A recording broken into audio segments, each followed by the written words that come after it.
Hey guys, Steve again. So we're just really getting into Dan's favourite subject with the auto-regulation. So this is part 2 of episode 2, talking programming principles. We'll get into a little bit of application further on. Hope you enjoy this chat.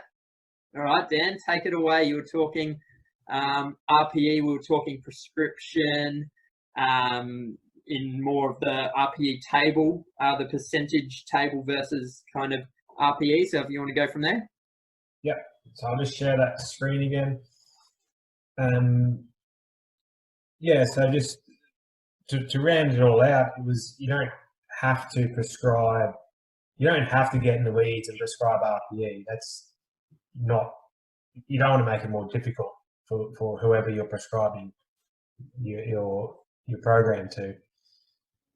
Whether or not, and we've spoken about this before, whether or not you prescribe a percentage versus a repetitions performed, you're performing RPE, or you're having reps in reserve anyway.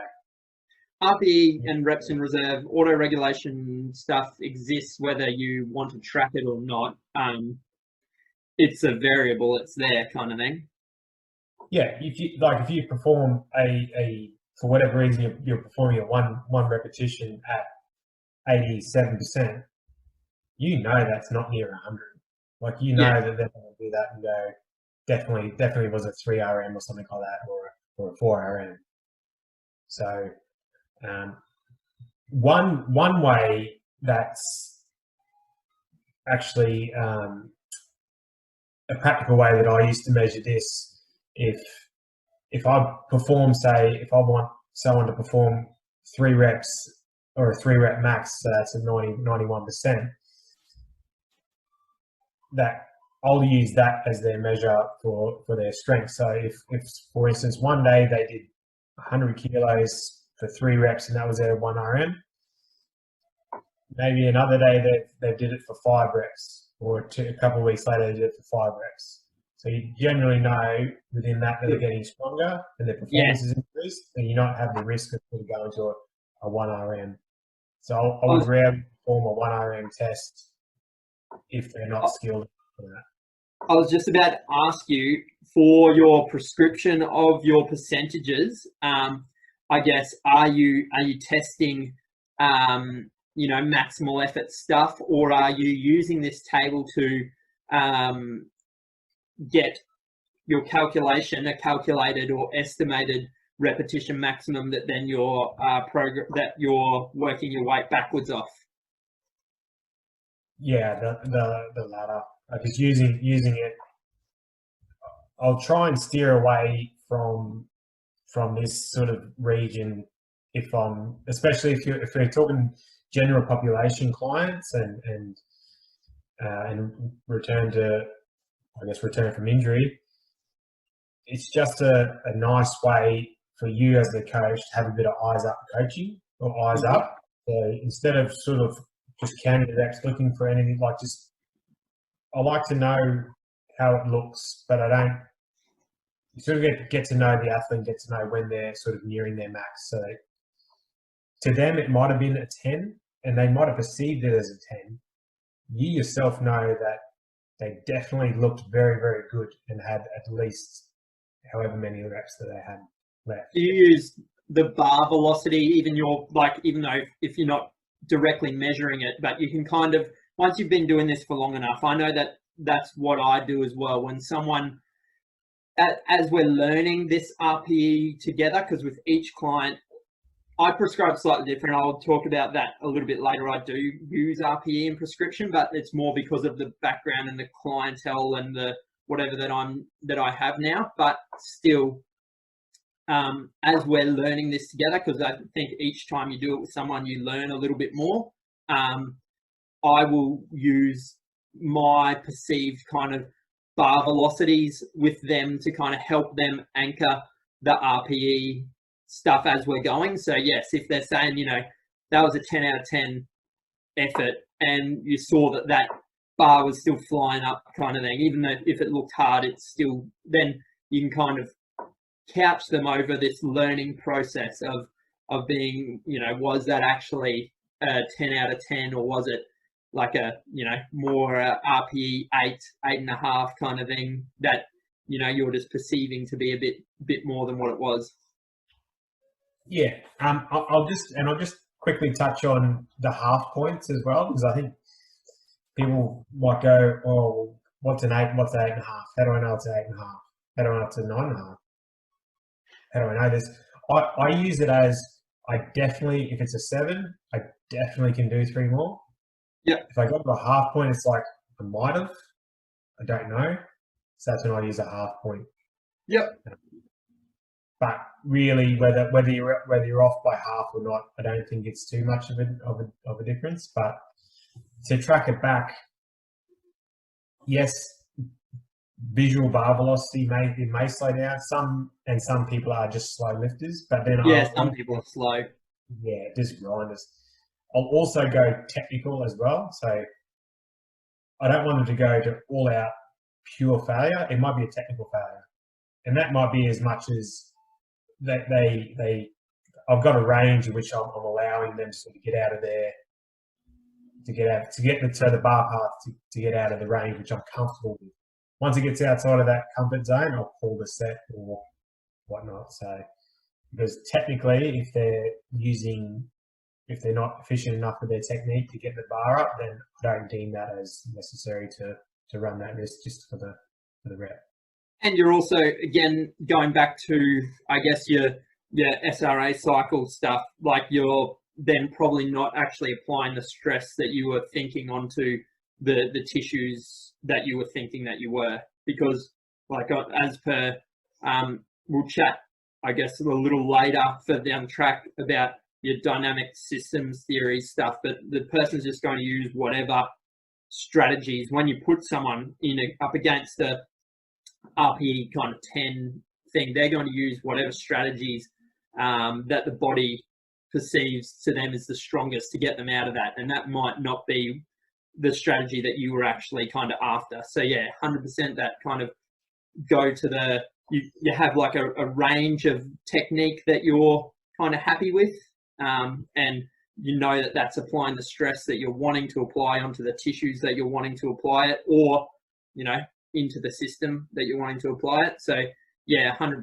And I like that take on the half points as to be like the definitely versus maybe. So yeah, I think that's a really good way to use those. Connor, you got any kind of thoughts, questions, anything on that there? Not really. I'm fairly new to all of using RPE as a prescription kind of thing. It wasn't really taught to us at uni to prescribe using how hard someone felt it was. It was more just us telling them how many to do. So I think it's probably more important to work with your client or your patient to see how hard they think it is, to know how much stress you kind of are putting on them. Because if you just give them 3 sets of 10, for instance, and you don't know how hard they work, you might be missing your goals completely altogether. So I think it's important to be using RPE, but as I said, I'm pretty new to it, so I'm still learning a heap with it. A good way to sort of get them to link how they perceive their effort and how much and what they actually look like lifting is sometimes you might set up a camera or something and film their set, and then they can tell you what they felt, and then they can see for themselves how good they looked, or how many because they might go, yeah, I felt like I really had one left, but they were smoking it. You don't know. So it's good to get them to link it, and then next time it'll just solidify a little bit more, and then they'll always just be gauging at some point, just so they can get the required stress or stimulus that you're wanting. So yeah, I think it's good. It's a good tool to use, but it's not the only tool to use.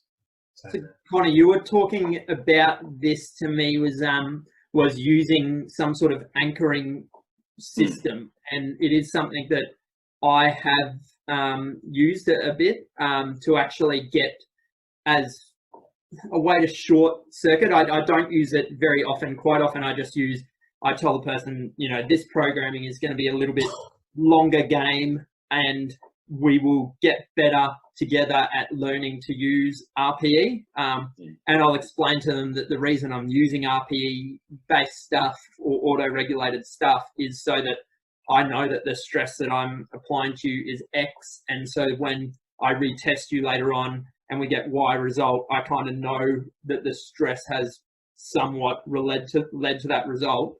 But yeah, anchoring is another good way to do it, which is basically, you know, you get someone and they're doing, you know, let's say eight reps. You want them to do the 10 RPE.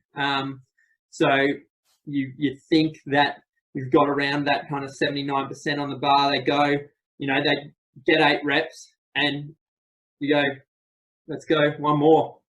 And they do another. And then you go, let's go one more. And they do another.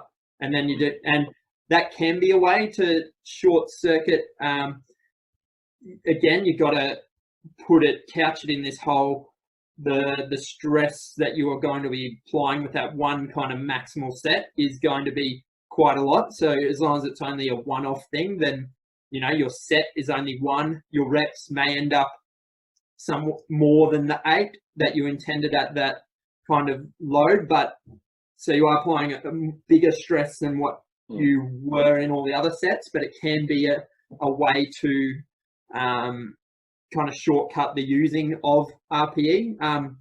In the clinic, I'll do that with yellow TheraBand because, like, I know that the risk is very low.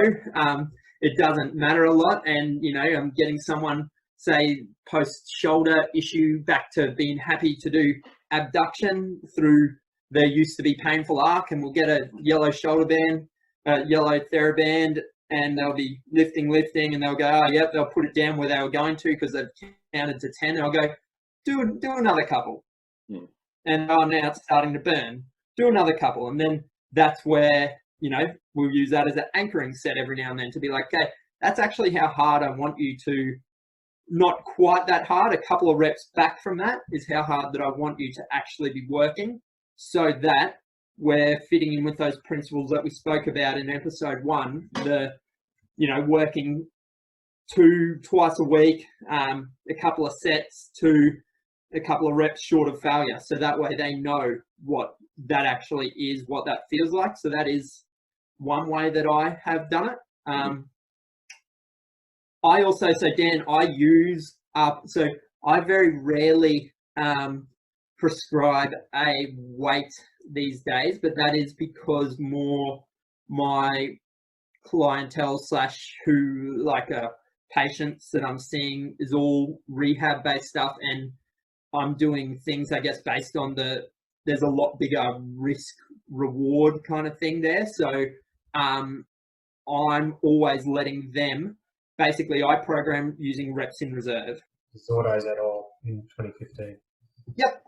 So I use this to prescribe all, basically 90% of my programming these days is based around this, because I know that a tissue, I guess, your envelope of function, they have an envelope of function. As you're rehabbing it, you're trying to push that up. You're needing to get it into that, you know, super physiologic zone and then bring it back down, but not take it to that zone of breakdown. So I always program things, say 3 sets, my volume load is like 3 sets of 10 at 3 reps in reserve. And that way I know that that person is kind of never, ever pushing it. I've never set a weight on the bar. So with squats, 3 sets of 10, 3 reps in reserve, they'll get in, they'll do their warm-up sets. They'll kind of gauge the weight, you know, say this is an ACL rehab. Then knee that day, feeling pretty good. They'll get on, do the weight, do their warm-up sets. They're feeling pretty good. They'll put on the weight that they think they're going to be hitting for 10.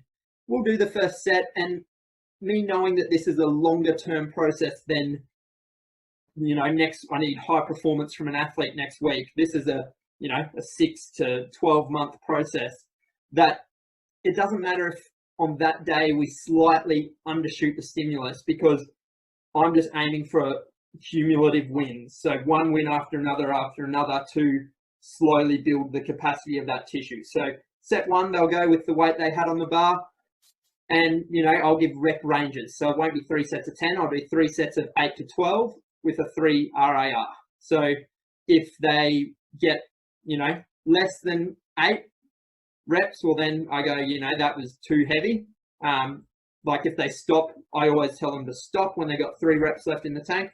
If they get less than 8 at that point, I go, okay, well, that was too heavy. That's not meted the intended stimulus, because I'm looking more for a hypertrophy rep range. So, you know, we're going to take some weight off. If they got, you know, 12 reps or 14 or whatever, and they're like, you know, I still had a couple more, then that set 1, I'll still count it as set 1. It won't be a warm-up set. That'll still be set 1, because again, I'm not too worried about elite performance that I need to be right on the edge of how many percent. I'm just worried about creating cumulative stress over time to get this adaptation. So I will just use reps in reserve and kind of have a little bit more margin for error, I guess is the point that I'm getting across. So yeah, very rarely, and I program RPE for say my PLAE metrics. So, you know, I want them trying to explode at an RPE 10 kind of thing, or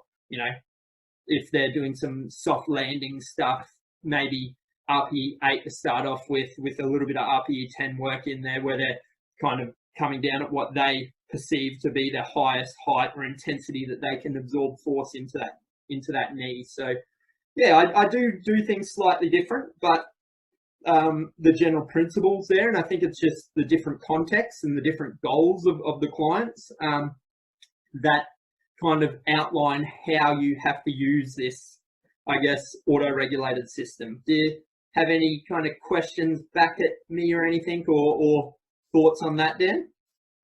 I don't. Yeah, I just want to think that you don't have to use one or the other. I actually do use the way that you said quite often for certain exercises or certain athletes when they just don't want to think, you know, or if you give them, say you're giving a body weight exercise of a chin up, and you go, just do as many as you can, but I don't want you to go to failure. I want at least that you be able to do 2 more on this set. So you try and get them to repeat that for the next set. So there are applications where you could use either or you might not use it at all. Like there's no real cut and dry whether you use it or not. It's just a nice way to frame the session and get what you want out of it, and the consistency is the thing. So I've used the way that you described, and I use the percentage-based stuff as just a way to control, I guess, maybe some main lifts, my big compound lifts mainly. And that was, to be fair, that was in a big team sport setting, so I had 30 athletes to look at. I didn't want them all trying to rate their own performance and add weight to the bar. I wanted to sort of mitigate and say, I know exactly what they're lifting, and then I'll be viewing them at the time, and then I'll decide, or we'll decide whether they go up or down. Some exercises I'll go RAR or reps in reserve, and I'll give them that as well. So I think, excuse me, any application I think is good. Just there's nothing right or wrong. It's just context specific, and as you said. And I think the thing to get across with this is it's just a way to be able to get the person who's programming to make sure that the stress, well, they know what the stress is, because otherwise you're kind of just prescribing and guessing based on, but their guess is based on the means of what science has told us. But I think this is just a more accurate way to zone in on how the individual respond, because obviously, Connor, we've talked about there are rep ranges that different qualities, biomotor qualities of fitness respond to better. Like you do have obviously your strength rep ranges, your hypertrophy rep ranges, and your kind of strength. Probably this is one that I picked up as well. That probably describes it well. What you're saying. Yeah. I think using RPE on top or with that just allows you to go to the individual level to say, not what the mean is going to respond to. I know what this kind of individual in front of me is responding to, which whenever we're dealing with a patient, a client, an athlete, I think that is a more important thing, because I guess my biggest thing is if you do like more of a linear progression periodization kind of model where you're just increasing, the intensity and decreasing the reps over time, are they actually getting stronger? Or if you don't actually have that rating of perceived exertion of how hard or something to auto-regulate, how hard something is actually felt to the person, I don't really know if, 3 sets of 10 at 90 kgs and, 3 sets of 5 at 115 kgs, I don't know if that person is actually any stronger with how much, depending on how they've rated that performance. Because one, they could have rated it a 7 out of 10, and the other, without that rating, we don't actually know how those rep ranges have responded to the individual, or how the individual has responded to those rep ranges, if that makes sense. Again, I'll always bring it back to like not to get caught up too much in like numbers, especially if you're a coach, a physio seeing a client and whatnot. It's more or less develop your coaching eye, and that should tell you a lot. And then this is just sort of backs up your intuition. Yep. So develop your coaching intuition, and this will sort of guide you towards the realm of where you think you should be, or where you want them to be. Doesn't matter if it doesn't hit the mark. Nothing's going to really sort of like, you're not going to really sort of miss out too much, but it gives you a guide. It has a little buy-in from who you're training or what they're doing, is they're sort of bought into it too. And then you sort of just progress as you go. Yep. But in terms of this table, it's just going on those rep ranges of what's considered the best rep range for strength, 1 to 6 reps, and then as you go up. So if you do a 6 rep close to an RPE 7, that's fairly low sort of volume, fairly low load. Yep. You're able to do that fairly easily. Sticking to that sort of 6 to 12 rep range, you've got to be in that 8 to 10 RPE to sort of get that muscular sort of failure to Yep. get those hypertrophy gains. Muscular endurance is the same. You're not going to have someone do extremely lightweight down in this region for 20 reps and expect to get the muscular endurance adaptations you're after. So just a good way to know that basically what we're speaking about is, if I've got a goal of hypertrophy, that I know that in this rep range, I need to be this close to failure to sort of get the stimulus I want. Yep. That's I thought it was just really good reflection of what basically we're talking about today. And we'll make these graphs available, because I think that's a really, really good way for people to, if you try to bang yourself somewhere in the middle of all of those as a starting point, you're not going to be too far off. Yep. Yeah. So do we want to talk about now theoretical and maybe actual kind of practical applications of how we would use these programming principles that we've outlined so far to actually set up a program? Whether, like, then if you want, you could talk like right from the start with a high performance, say a footy season, building a developmental cycle, into more like your general prep or specific prep, into your competition phases, something like that. I can talk through applications in rehab settings. In the pre-season, they've got perhaps long conditioning bouts, especially if you're in the semi-professional level, which is where I coached at. Rarely would we get them for a session fresh, or Yep. They come in and this is the first thing they've done that day. They've come in, they've worked all day. So that is always anchored in the back of my mind about what I want to achieve out of that session. And throughout, so from start of November, all I'm wanting to do is I want them to move, and it's more of a volume, not a volume-based training sort of system, but I'm not really worried about pushing maximal loads just yet. So from November to say December, I'm just wanting them to get reps under their belt. I wasn't ever a real big fan of testing 1RMs. Yep. Specifically, because I felt it's a real skill to be able to squat 1RM load. Yep. And yeah, it doesn't show what people think it shows. It doesn't show improvement in strength. It shows, this is where specificity comes into. It shows how specifically good you have become at squatting 1 repetition. Yeah, which for a powerlifter, that's fine, because their sport is 1 repetition of a squat. Yep. That's as specific as you can get. So I would set up, say, maybe some rep-based maxes, and that's just to give me a general idea about what sort of load I can put on the bar for the next week, or where they're at, and how many days I've got to work with them. So it's generally three odd days of weights. So I would, try and hit the body parts twice a week. So I might go a 2x. So 2 times frequency for the major body parts.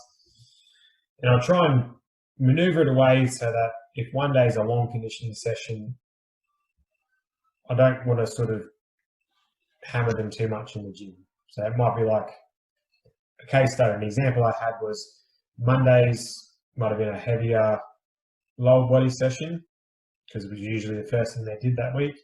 Yep. And outside it might have been also a medium sort of intensity conditioning session. Wednesdays might have been an upper body session.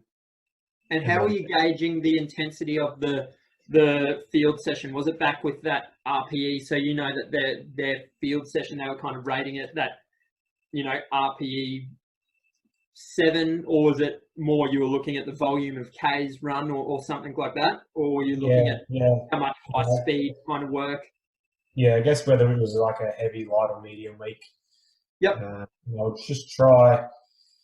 I had 2 thoughts. I was always tested one where I just sort of tried to offset it and have my gym to be lighter weeks that week. And then I did one season where it was like heavier weeks in the same week. So then you're not having stress every single week. So you're not having a light week on the field, but a heavy week in the gym and vice versa. Yep. I guess summarizing that first part of the season is you're trying to build their envelope of function. You're building in more that kind of the hypertrophy style, just building their capacity in that rep range, kind of more based hypertrophy and some skill acquisition kind of under the barbell stuff. Yeah, that was the underlying principle behind that. And then maybe towards the back end of the block, you might start getting the reps a bit lower and getting the weight a bit heavier. But and then inside of that, there'll always be, so I'll always have some part of it will be volume work or hypertrophy work, some part will be strength work, and some part will be power work. The fader just goes up and down about which one is more emphasized than the other. So I still wanted to keep a little bit of power work, and that might have been med ball throws or something really low intensity than in the off season. Sorry.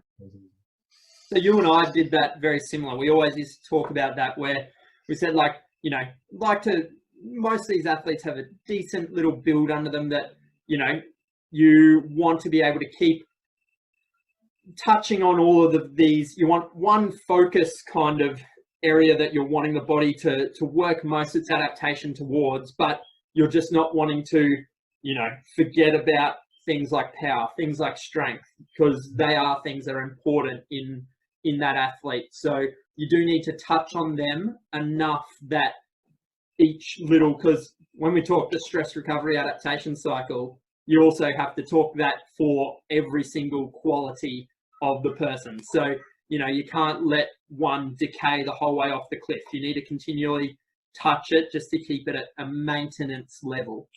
Yeah, and that's pretty much, I guess that was the underlying principle behind my programming.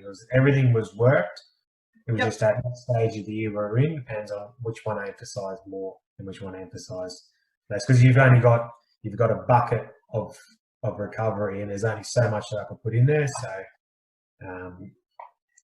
at different points in the year, each quality was emphasised more than the other.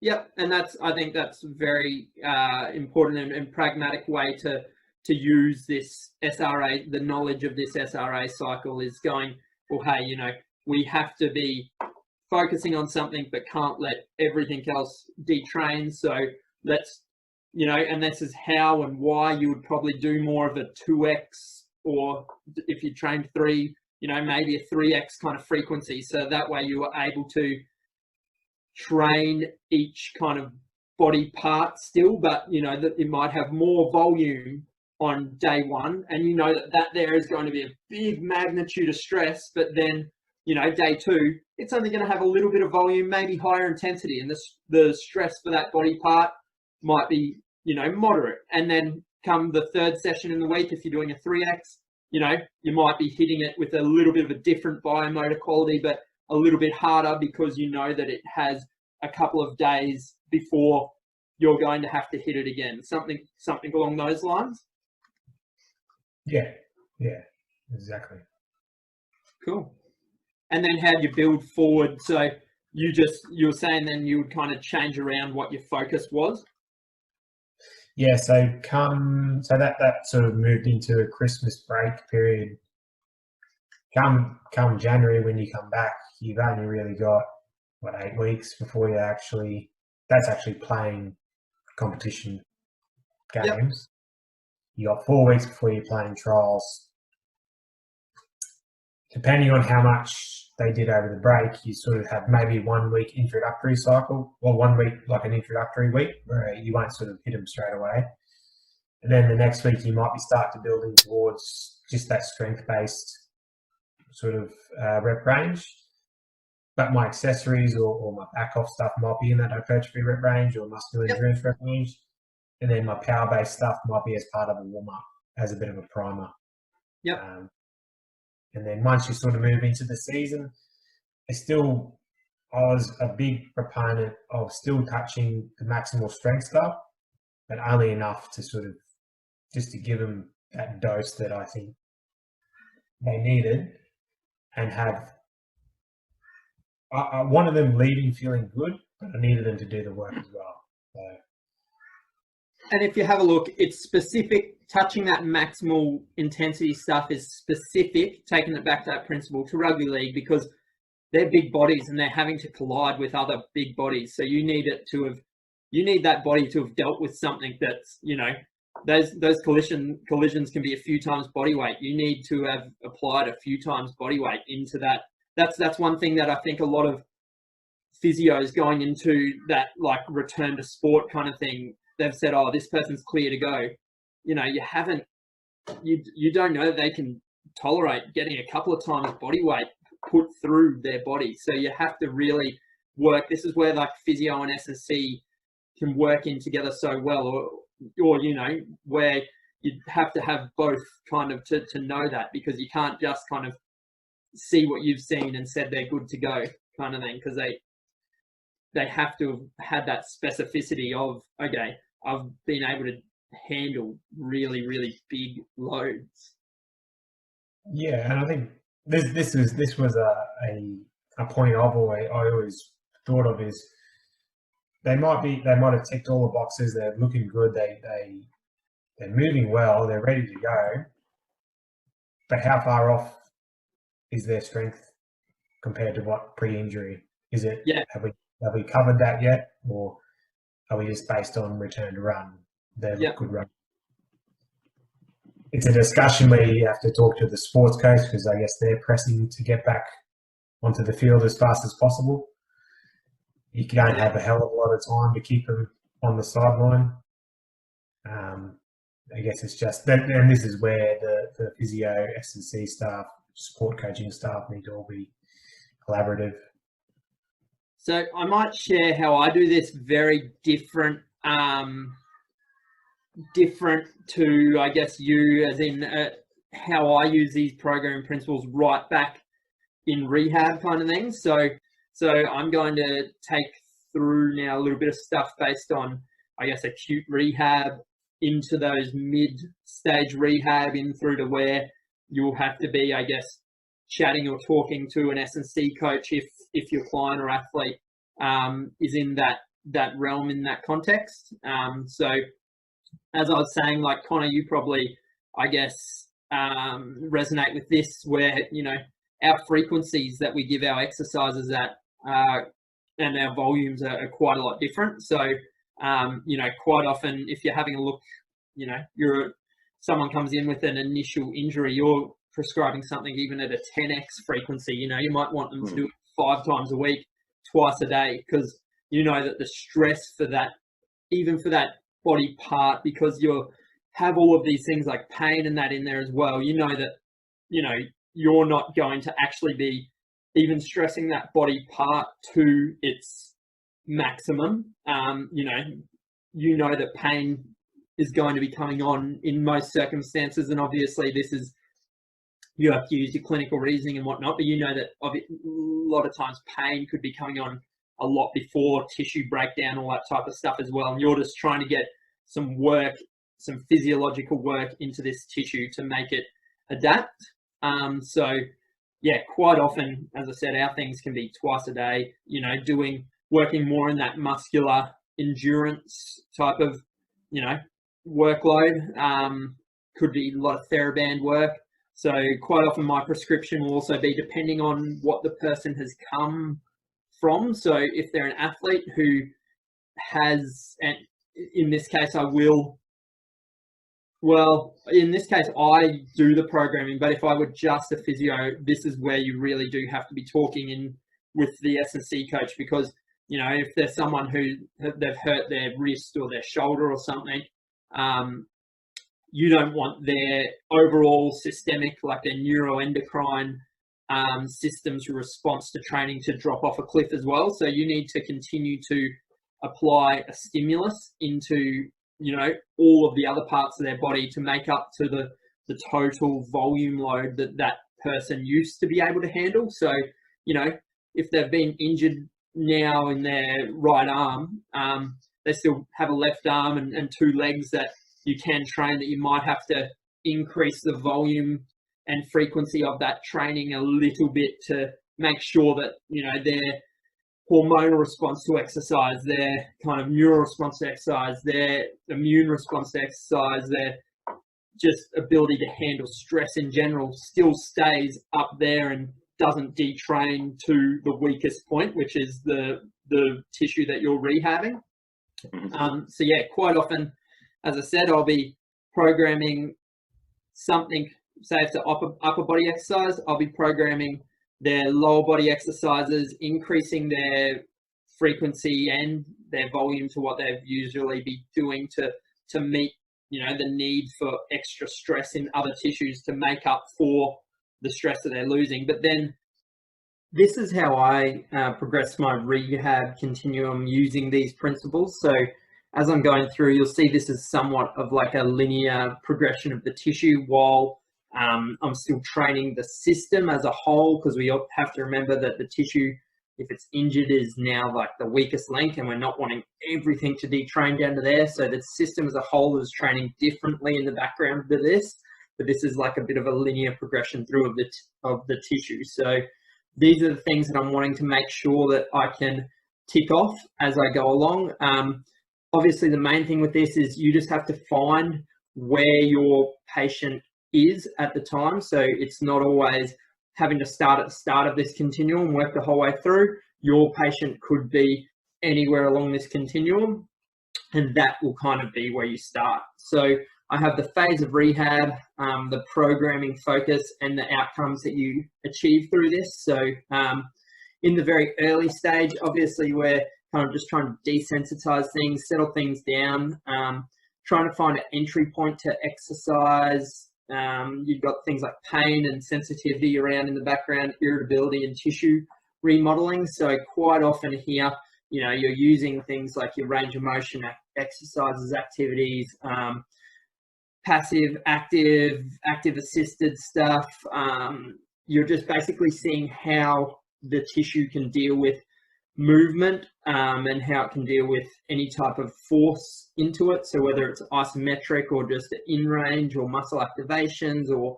very low force isotonic, so through range contractions, and with the main thing of seeing the, I guess, pain. As a physiotherapist, pain is another one of my programming variables. So yes, here, you know, in most things, and I'll share the research later on, you know, there's both in acute settings and in chronic pain settings, lots of times you don't need pain-free rehab.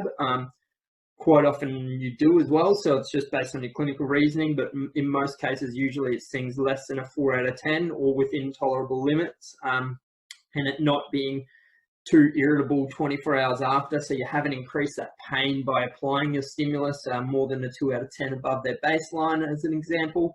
Sometimes you want it to be 0 though, it depends on the person and what's happening, and you also want no increasing in any of their, like, things like stiffness, swelling, decreases in range of motion, all those type of things beyond the normal levels.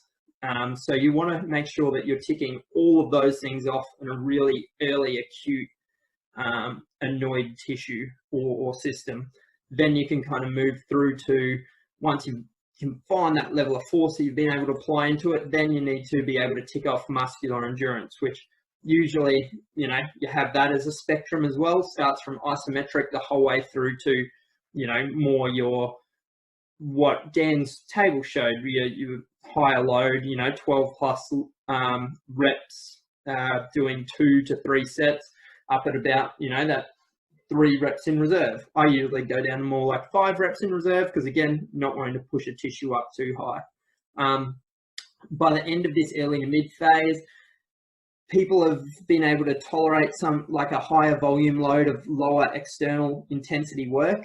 So that way I know that at that stage the tissue is happy to go. So then I move things into this mid phase, which is like a tissue capacity rebuilding phase. This is where we're starting to get into some hypertrophy kind of work, maybe the very start of some strength work, getting them up to being able to build into somewhat of a strength and conditioning program. You wouldn't have that 10x though, would you? No. So what usually happens, although in saying that, so that's in the early phases. When I'm introducing strength into a system, if I know still that it is a lot lower than anything that the person has been involved with, if I'm playing with like lower volume loads by this stage, because, you know, your strength prescriptions are usually something like your 2 to 3 sets, you know, less than 7 reps, so relatively low volumes, and I know that still it's strength for that tissue, but it's not anywhere near that system's capacity, I still might. So say I still might be getting them to lateral raise a, you know, by that stage it might be a 5 kg dumbbell, and they still might be doing that actually a couple of times a week, because, or a couple of times a day, because I do know that that's still way below, you know, the actual tissue. Like in an injury, the tissues haven't detrained that much that's where it actually is. We've just got all these other things like pain and whatnot going on in the background. So yes, you are right. It's not quite where it is looking like a complete S&C program by that stage, because yes, you wouldn't be doing like a 10x S&C program unless you were a professional bodybuilder and your job was just to recover and train. One thing that I want to get across here is, in this rehab continuum, what constitutes a stress in the SRA cycle kind of changes as we go down from early acute through to this late stage performance. So in the early acute phase, for me, almost each exercise is its own stressor that we're applying that 10x frequency to. So say the goal is getting range of motion in a knee, they might be doing something like 2 exercises, knee bends and prone leg hangs, and they'll be applying that at a 10x frequency. And then I'll be measuring it each time I see the person. Once it's reached the goal at which I want it to be, so whether it's like 130 degrees flexion and 0 degrees extension, then we can progress those exercises on to harder, more loaded ones. And I know that it took however many applications of that stimulus. Should something go wrong in our programming and go back, I know roughly that it has taken, you know, X amount of applications of that stimulus to get us back to, you know, 0 degrees and 130 degrees. So it's something that I can relay back to the patient and give them confidence. Same with like contraction type of things. So, you know, yeah, early stage things, each exercise is a stimulus that has progressions in it. As we're moving further down into things like the muscular endurance, into this like mid phase, then it goes each exercise, or not each exercise, sorry, each workout itself is a stimulus, and they will just be applying that workout. You know, might be a 5x frequency. So every day of the week, they do one session of that particular workout until it achieves a certain outcome measure, whether it's up to that kind of 70% leg symmetry index, for example. Then, as we're moving more into that mid to late phase, a program, a 3-day program may be the stimulus. And I'm seeing how many weeks of applying that 3-day program, because by this stage, it really is looking like a S&C strength training kind of program, strength and conditioning program. I'm able to see how many weeks worth of this 3-day split program it takes to achieve, say, 70 or 90% leg symmetry index goal.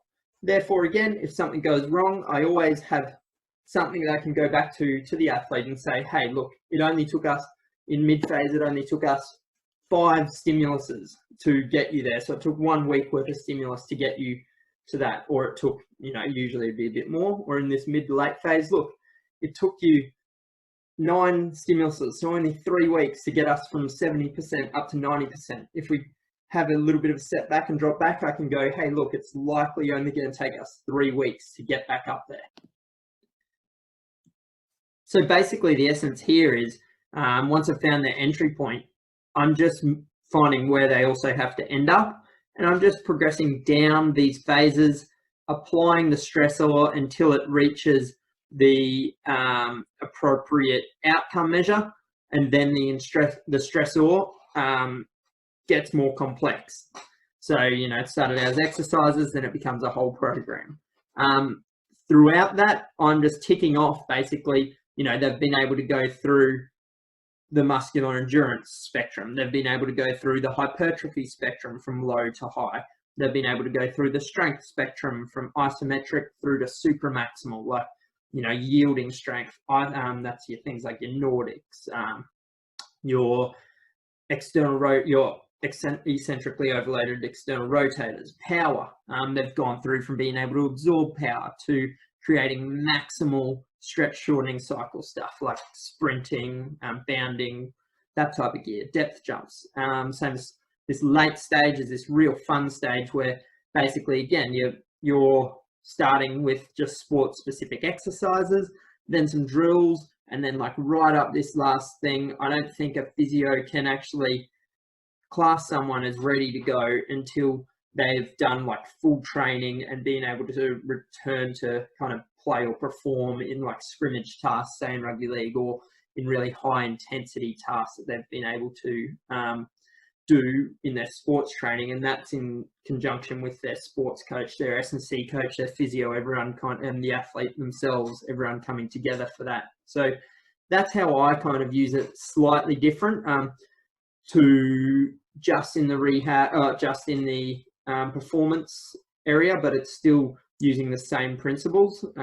Just because the context is slightly different, I have to use them slightly differently as I go.